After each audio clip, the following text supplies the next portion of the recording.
You have to be able to speak to every person you meet on their level.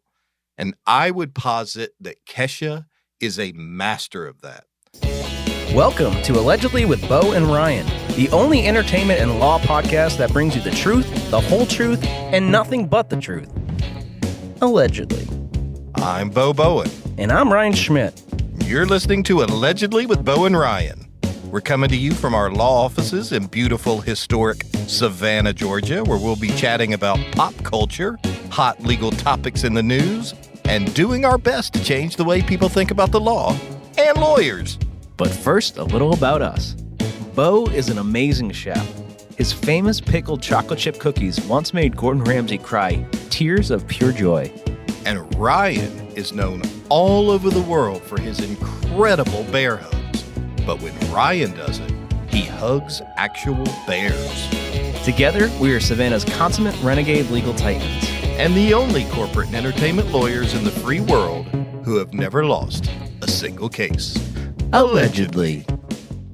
Well, Ryan, welcome back. You know, we got pretty serious last time, and you gave musicians some really practical and helpful advice on how to protect themselves and maximize their income in the music industry.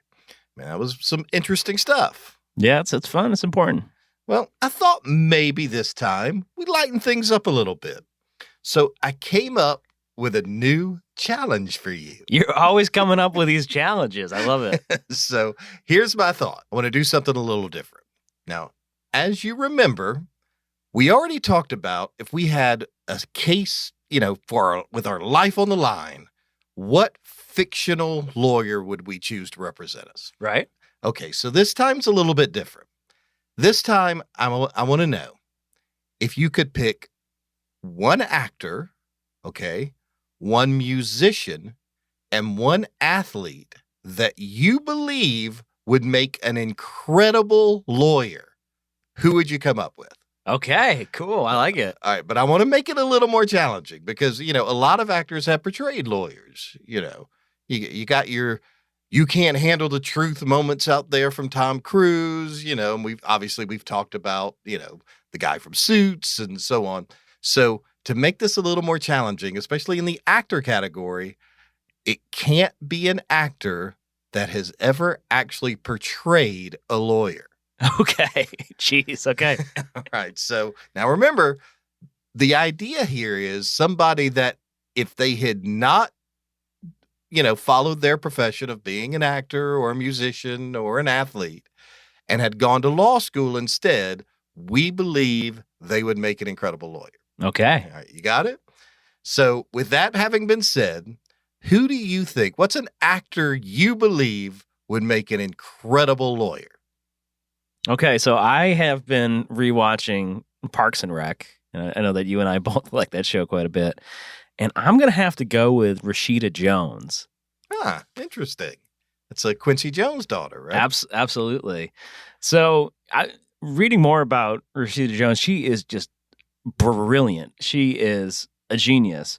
Not only is she Harvard educated and she actually, at one point, wanted to go to law school, and that was always the plan. But through the early '90s and going and seeing the O.J. Simpson trial, she kind of lost faith in the justice system. But there's a lot of reasons that I still think that she'd be an incredible attorney. When I was looking up Rashida Jones, I saw that when she was 17 years old in 1993.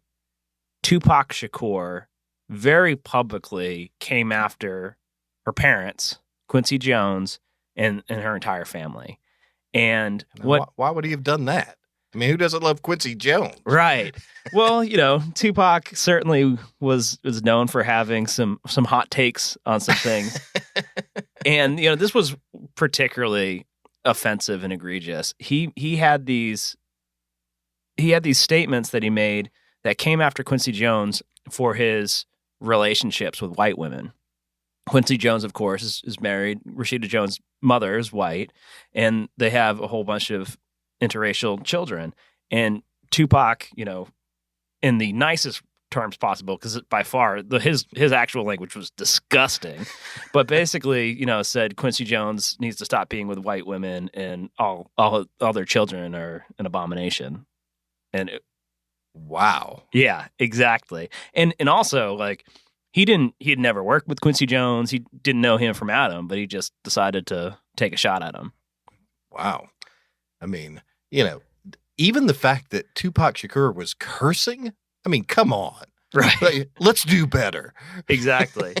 So as a 17-year-old, Rashida Jones, in defense of her family and in defense of her way of life, wrote this scathing open letter back to Tupac about his comments. And it was actually published in the magazine The Source. Wow. And in that letter, she said, quote, Tupac's words showed ignorance and a lack of respect for his people, and that he needed to do better.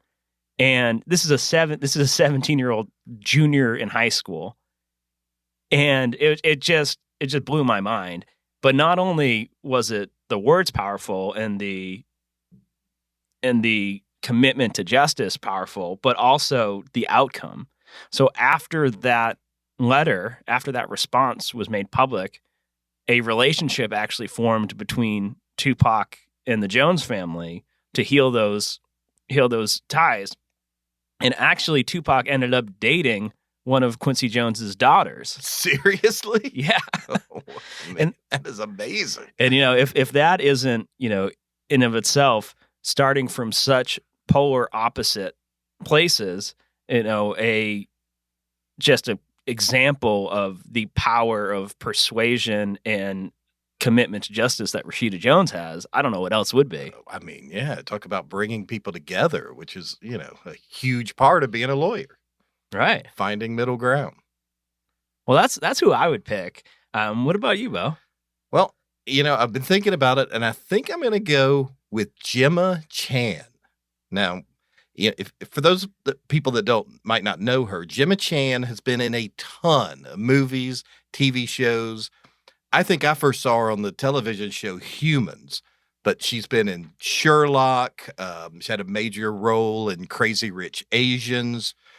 Recently, Cersei in the movie Eternals. And right now, she's playing Chris Pine's wife in Don't Worry, Darling, which you may have heard of. Absolutely.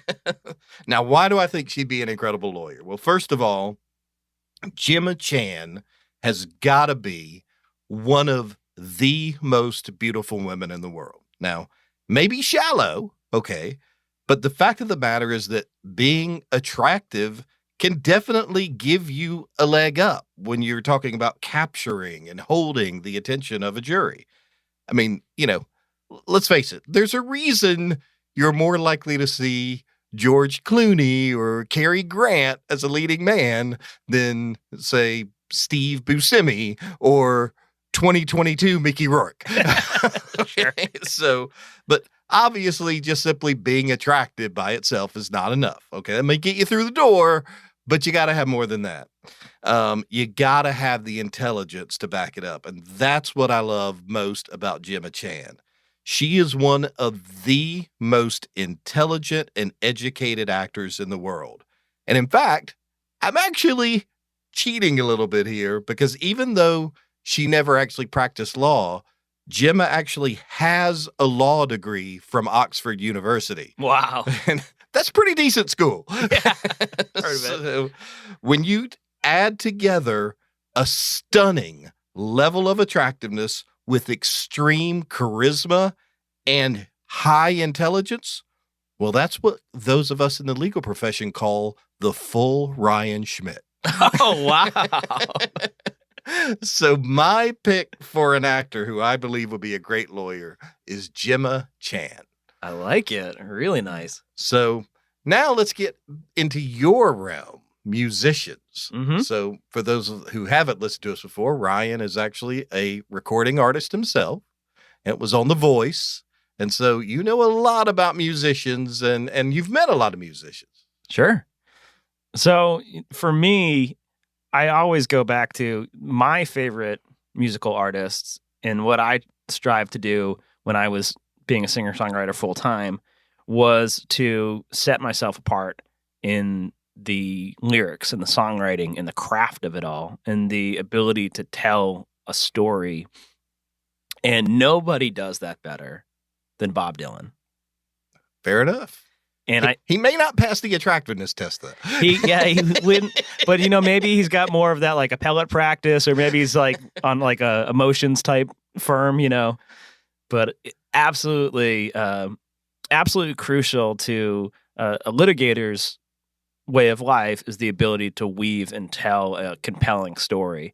And you just, all you have to do is look at Bob Dylan's life's work to know that this is by far one of the best storytellers of our lifetime. In fact, he's been hailed the Shakespeare of our generation. He's sold tens of millions of albums, has written and recorded over 500 songs, and has really set the standard for what lyrical mastery is. Yeah, I think you're right. I mean, when you hear people say, who's a songwriter that's a storyteller, Bob Dylan's definitely a name that immediately jumps to mind. And it's not just the public's mind either. He has transcended even just music and songwriting. He's won a special Pulitzer Prize for writing, but even above that, he is the only songwriter to have ever been awarded the Nobel Prize in Literature. Whoa, seriously? Yeah, in 2016, he was awarded as the Nobel laureate in literature. And that's incredible. It was very controversial, at the time, because there was plenty of like sour grapes writers like, well, does this mean I can get a Grammy? No. But it's pretty easy to see that you could take just about any number of Bob Dylan songs and just pull out the lyrics and just read those, and they can stand up pretty damn close against any of the great writers and poets of all time. Yeah, that's a good point. So that's who I'm going to say for my musician pick. All right. Fair. Now I'm going to go a little outside the box here for musician. Okay. There is a musician who I think, well, there's a lot actually that I think would make great lawyers, but one in particular who I would choose. Jay-Z. You're close. Because I actually really strongly consider Jay-Z. Yeah, absolutely. But who I'm actually going to go with is Kesha. Okay. So now I realize a lot of people listening might be thinking, what the hell are you talking about? All the singers in the world, you're going with Kesha? But hear me out. Okay. Well, like you said, at first I was thinking a little different. I was torn on it. My first instinct actually was to go with Jay-Z. I mean, think about it. He's a wordsmith. He's extremely intelligent. He's highly charismatic. And most importantly, he's already has this track record of being successful in pretty much every endeavor he's attempted to do. So there's no reason to think he would not also be very successful as a lawyer. Okay. Right. He's also proved to me that he's got very good legal instincts. Okay. As Exhibit A, I would call your attention to that modern day masterpiece, 99 Problems. Okay. If you remember, there's a moment in that song where he's pulled over by a cop. Of course. For going 55 in a 54. I mean, that's just a masterclass on search and seizure law. Right. So Jay-Z tells us the story from there. Well, do you mind if I look around the car a little bit? Well, my glove compartment is locked, so is the trunk in the back, and I know my rights, so you're going to need a warrant for that. Aren't you sharp as a tack? You some type of lawyer or something? Well, I ain't past the bar, but I know a little bit, enough that you won't illegally search my shit. Masterful. Absolutely. Could not have said it better myself. So, and think about that too. Like, how many people have listened to that song and that's like been practical advice that they've actually taken and used? That's very true. So that was my first instinct. Ultimately, as tempted as I was to go with Jay-Z, after thinking it through, I ultimately decided on Kesha for three main reasons. All right. Now, first of all, Ryan, you may be surprised to learn particularly given her sex-laced and booze-infused lyrics. Kesha is actually considered one of the smartest people on the planet. What? Seriously, her IQ has been measured firmly in the genius level. I recently read that she got nearly a perfect score on the SAT and that she was highly recruited by prestigious universities all over the world. So we're really talking about next level intelligence there. So she definitely has the brains to be an amazing lawyer. Okay. Now, second, though, one of the most underrated skills as a lawyer is the ability to relate to other people. Okay. I mean, whether you're talking about your clients, that's obviously important. Certainly when you're talking about members of a jury who obviously can come from all walks of life. Sure. You have to be able to speak to every person you meet on their level. And I would posit that Kesha is a master of that. I've seen interviews with her, okay, where she is clearly highly intelligent, articulate, very well spoken. I've also seen interviews with her where she straight up sounds like one of the dumbest humans alive. Okay, but it's all about the person who's interviewing her. Okay, she's like a sports team that plays to the level of its competition. Okay, she really can relate no matter who she's talking to. But that's not what put her over the top for me. Okay, if you want to be a world-class lawyer, intelligence, important, but that by itself is not enough. Even empathy and the ability to relate to other people, not enough. The drive to succeed, which she certainly has, that's not enough. You also ultimately have to possess a killer instinct. You have to be willing to do whatever it takes to absolutely destroy your opponent when necessary. Okay? No mercy. And fact is, not everybody has the heart for that. Sure. Not everybody can do that. But I would argue Kesha absolutely does have a killer instinct. Okay. Not only has she proved that in her own life, but let me give you an example from one of my favorite songs of hers, a song called Praying. This is what she says. I can make it on my own, and I don't need you. I've found a strength I've never known. I'll bring thunder, I'll bring rain. When I'm finished, they won't even know your name. I got chills. Wow.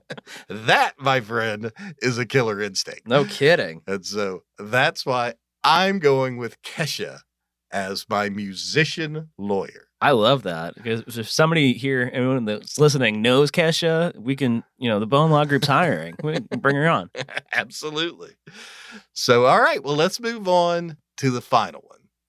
Athlete. I mean, there's some very obvious choices here. So I'm really curious, Ryan. Who are you thinking? What athlete would you choose as a great lawyer if they had chosen a different path? So what gets me most excited about the athlete part of this challenge you put together is considering athletes that have competed at the absolute highest level and just completely dominated. And I can't think of any arena more indicative of that than the Olympics, right? Mm-hmm. That is absolutely, that is the pinnacle of athletic performance on a world stage, highest stakes ever. And the lifelong commitment for many of these athletes to reach that point is just, it's hard to match. So because of that, I am going to have to go with the female gymnast who is tied with Simone Biles as the most decorated U.S. female gymnast in Olympic history. Yeah. And that is Shannon Miller of the Magnificent Seven. Wow. Okay. Give me your thought process. Walk me through it here. Okay. So first you gotta figure, especially with Olympic gymnasts, this isn't something that, somebody in their 20s is saying, maybe I'll do that after sitting on their couch eating pizza and watching, like, maybe in 4 years I can be there. No, this is this is a commitment from a very young, early age, and it weeds out, naturally weeds out people over the years. And to stick through that, through injuries, through, incredibly difficult trainings, through upsets, and still show up year after year, Olympic season after Olympic season is pretty incredible. And Shannon Miller did that for 3 different Olympics, and ultimately culminating in the 1997 win and the 1996 Olympic Games, where in Atlanta, where they just completely dominated. And so I think first is the like Olympic mindset, right?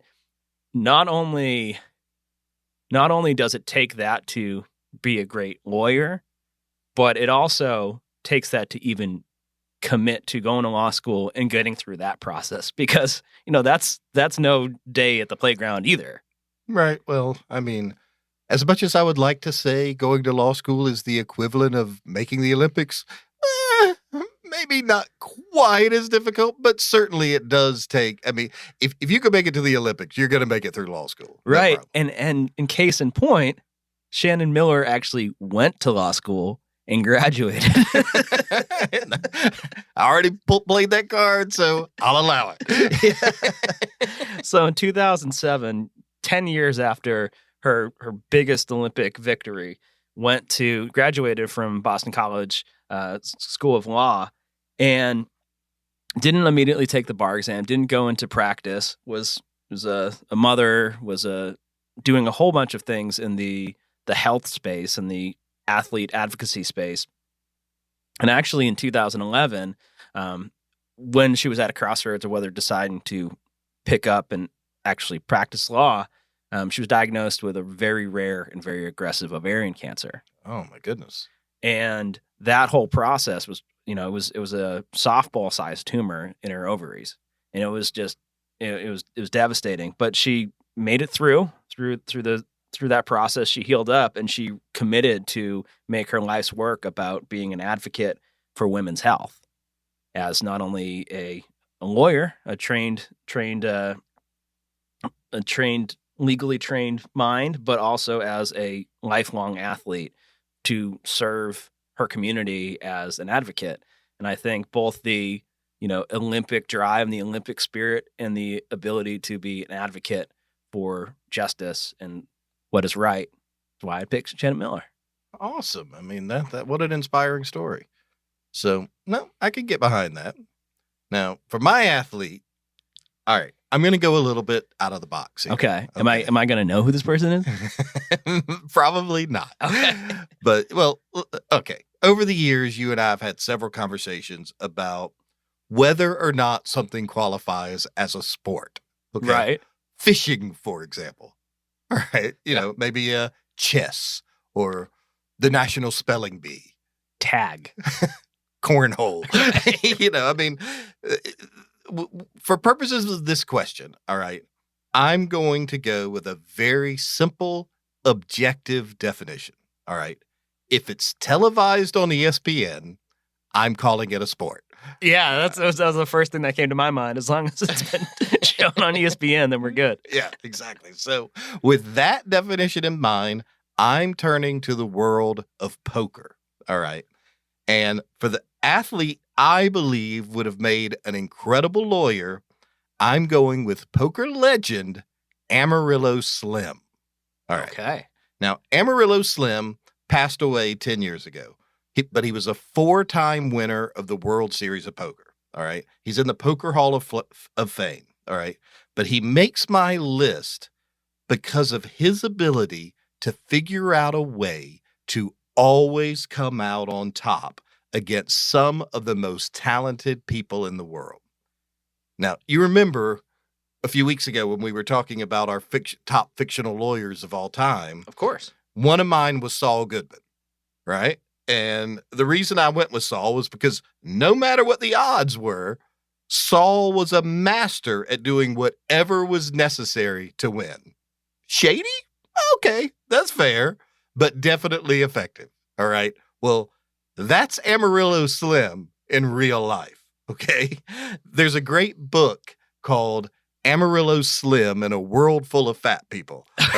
You can read all about this guy. All right. His personality, bigger than life. All right. He was a regular guest on The Tonight Show with Johnny Carson. So he was definitely charismatic, which is, of course, a very important skill to be a successful lawyer, particularly if you're going to be a litigator. But what I loved most about him is that he never took advantage of everyday people, okay? In fact, he only went after the best. And one of my favorite quotes from him about that is he once said, "I'm no ordinary hustler. You see, I never go looking for a sucker. I look for a champion and make a sucker out of him." So good.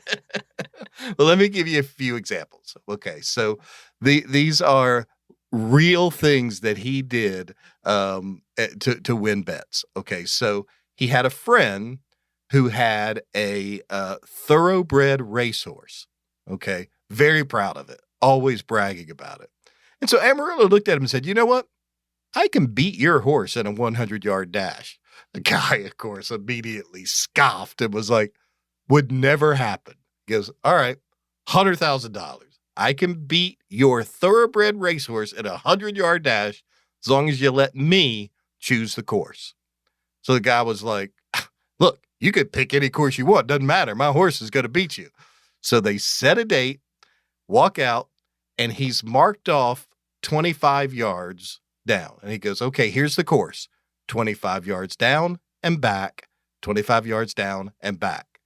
And so what Amarillo knew was, yes, of course, in a short burst, a racehorse is going to be much faster than him. But once a horse gets up to speed, stopping it, turning it around, getting it to go back in the other direction, that's a lengthy process. Yeah. So the horse hadn't even gone 50 yards by the time he had completed the 100-yard dash and won the bet. Wow. But he did things like that all the time. He said to the world ping pong champion, table tennis, whatever you want to call it, I'll bet you that I can beat you at ping pong as long as you let me choose the paddles." And the guy was like, "I don't care what paddles you choose. I'm the world champion. I'll take you on. It doesn't matter the paddles." So it goes, "Okay, 1 month from today, we're going to play 21 points, first 21 points.